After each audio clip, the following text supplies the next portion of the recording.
So we're fortunate to have had Rinpoche on the Wisdom podcast before, but this is the first time we've had the video version and also a live version of the podcast. So very honored to have Rinpoche back again. And so when we do the video podcast, I had an idea to ask the guests to bring something special, a special object that has meaning for their spiritual practice. And Rinpoche, being head of Zurmang Lineage, has many treasures in Tibet and also in Sikkim as well, which is his other monastery. And so I asked Rinpoche to bring two objects here today with him, and one is a purba, and the other is a special Tara statue. So I thought Rinpoche would start with the purba. If you could tell us a little bit of the, if you could show us the purba. I have this, we call it purba. It's a kind of dagger which signifies compassion to destroy all the negative forces. Like parents, even though they love their children, but sometimes if children is too naughty, sometimes you need to show angry face. Doesn't mean that you are angry from your heart. Similarly, Buddhas, they appear in different forms to help and guide all these beings. Therefore, purba is a very powerful tool that we use particularly in Vajrayana. And if it's small, you actually carry with you. So wherever I go, I carry with me. That's the purba. So there's a history behind this purba. There is a terten called maybe a treasure hunter. Yeah? Treasure hunter. Indiana Jones. Yeah.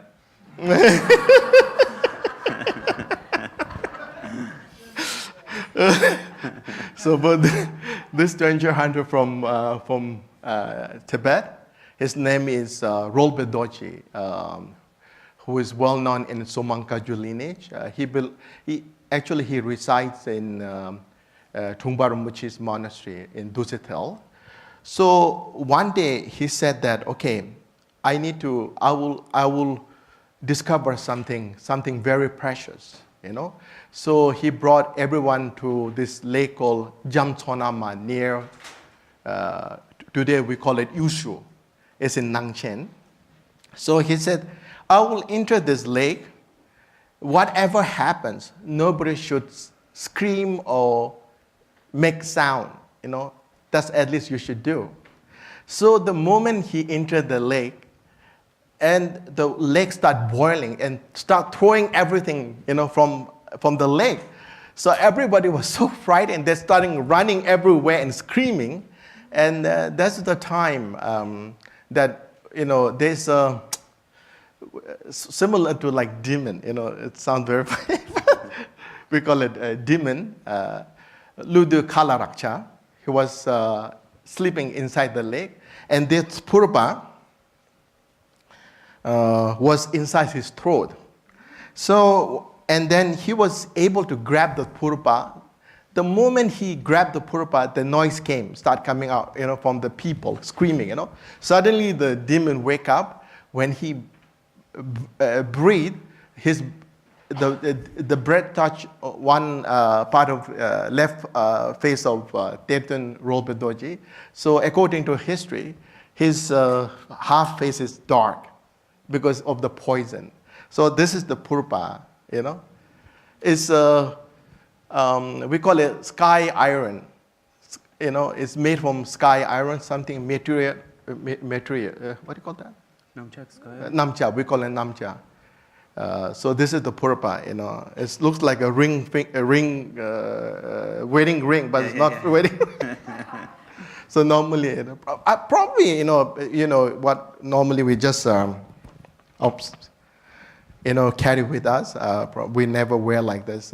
Probably maybe certain prayers, maybe you use as a, you know, tool to basically not necessarily to destroy the forces externally. The most importantly, it has a deeper significance. It is to destroy your emotions, such a negative emotion, anger, jealousy. So what this purba is about. So instead of showing out others, so you have to show yourself. So we're very fortunate. Rinpoche often carries it with him, but he doesn't often bring it out. So we're lucky to have that out. And it's many hundreds of years old. Yeah, I And think Rinpoche, so 200. how do you use this then? What do you use this Normally, it's too small to use for ceremonies. So normally we just keep, inside this cage, and I bring wherever I go for protection. So, if I feel that I have a lot of nightmares, then I. Or watching a horror movie. Watching a horror movie. Yeah, I like to watch zombie movies or whatever.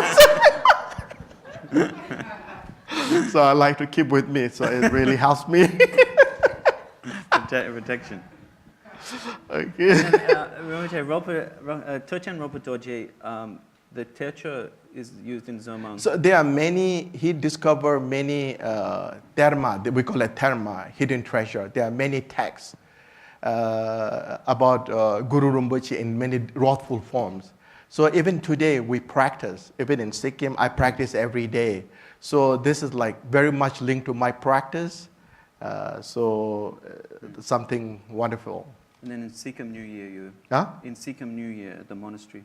We have a big ceremony. We call it Toral. It goes up to like almost 7 to 10 days. So it's like starting early morning, like 3 something, goes up to 7 at night or 10 at night, It's a long prayer ceremony, but there's a short one also, like for today's context. We also have a short practices because nobody could do such a long one. So we have a short one. If you're interested, next time I can give you the short one. And then Rinpoche, Ropa Dorje is from Dutsitil Monastery. Dutsitil Monastery. Yes. So can you tell us a little bit about that monastery and Nam Gyaltsen? When Zurmang Kaju was established, then Tungmas had many disciples, 8 and 3, and interestingly, there were 4 yoginis in Zurmang tradition. We have 4 yogini. They were great master yoginis, And through all this disciple, every disciple established different monastery in different area of Eastern Tibet. And Trungpa Rinpoche is being one of the disciples of Trungma Selodo Rinchen. So he established Dutsitel, known as Dutsitel. So our monastery, the monastery that I in my 11 Karma used to live is called Nam Gyelte. It's considered as a mother-like monastery. And the Trungpa Rinpoche's monastery is known as son-like monastery. So basically there are 3 main teachers, 17 but 3 men, like they call it Karten Trusum. So we are 3 buddies. 3 buddies. Then Rinpoche, I'm wondering how did this... this was offered to 11 Gharwang by Ropa Dorje. And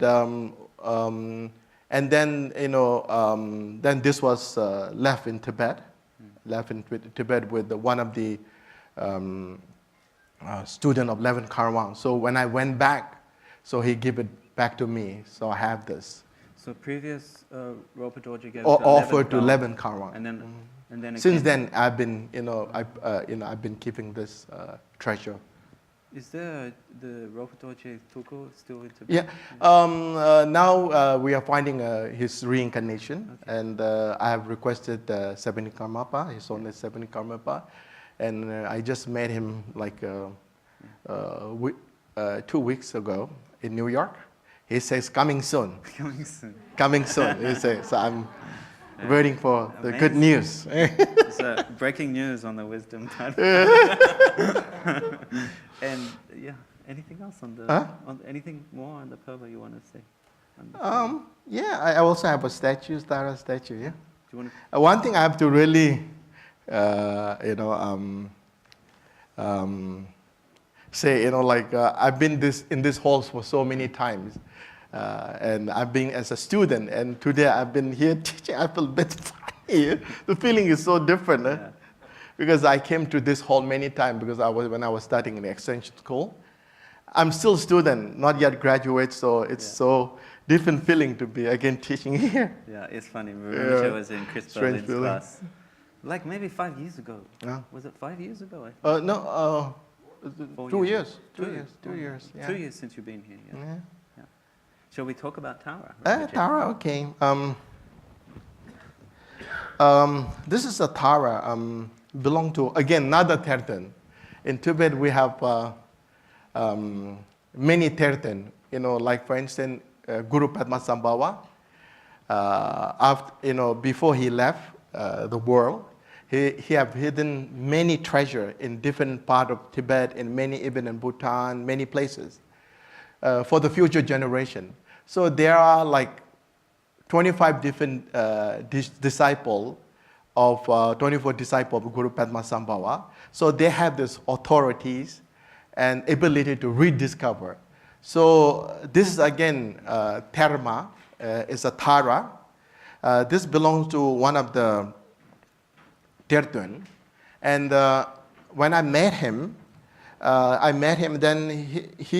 then after that, he attained paranirvana and he left a message with this statue.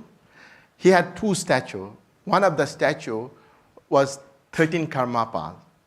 Karmapa made himself, the statue, And then he had this Tara statue with him. So he said to his attendant, tell me, that there will be many Karmapa coming. Karmapa, 17 Karmapa, there will be until 21 Karmapa. May prolong, you never know, according to our needs. So, but he said, Tara, who have spoken, you may not find all the time, So, according to history, this Tara supposed to have spoken. And then the reason I invited this also for this event, and I've been teaching the 7 points of mind training, and one of the initiation is Tara, 4 deities. So I was conducting this teaching in Asia, in Europe, now in America, and I'm doing in Canada. So for this reason, I'm able to invite this Tara, to show all of you. And because I don't bring this all the time. If it's lost, then great loss. This is what nearly happened in Indonesia. I must relate this story. I told one of my monks, make sure, even if you lose anything, that's okay. But make sure you don't lose this Tara statue. So I have a box, and he was carrying this Tara wherever I go. And then when we reached this place called Medan, and then we had lunch, and we were very relaxed and almost tried to take a nap. Then I asked him, what's the statue? He said, what happened with the statue? We are like 15 monks. Everyone forgot the statue with the box in the airport. And for a moment, everybody was speechless, just looking at each other. Now this is gone. So immediately we called airport, and it was so surprisingly, the statue was just lying there, outside. It's not even inside the airport, outside where taxis, pick up people, Just standing. It was there with the box. Nobody touched the statue. It was so amazing. So I told Lama, luckily, if you have lost the statue, you will be in the history of Zurmang. Zurmang history books. In the history I think Lama's very relieved you got it back, right? Lama's so relieved. We are all relieved. So I make sure now, wherever I go, I keep watch on my Tara. Yeah. So this is the Tara. It's really special. And according to the history I mentioned, supposed to have spoken, And I know it's sometimes difficult, especially in West. You never heard something like this.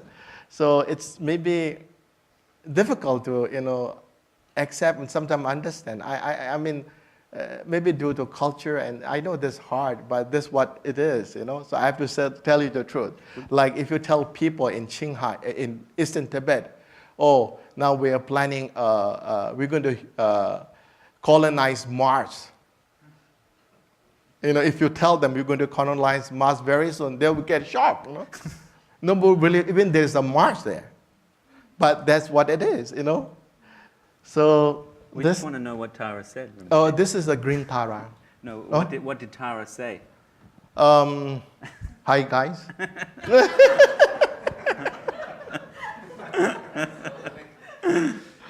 I'm not sure what Tara said, but normally, like when you make prayers with an open heart, and then you want to learn something, sometimes you will have a vision, You know, there are many such stories.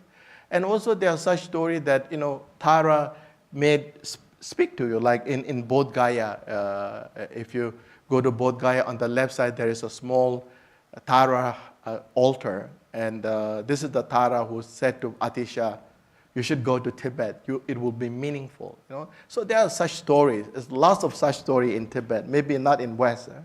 You may not find like statue speaking. I don't think so. Yeah? It may happen next time. Yeah.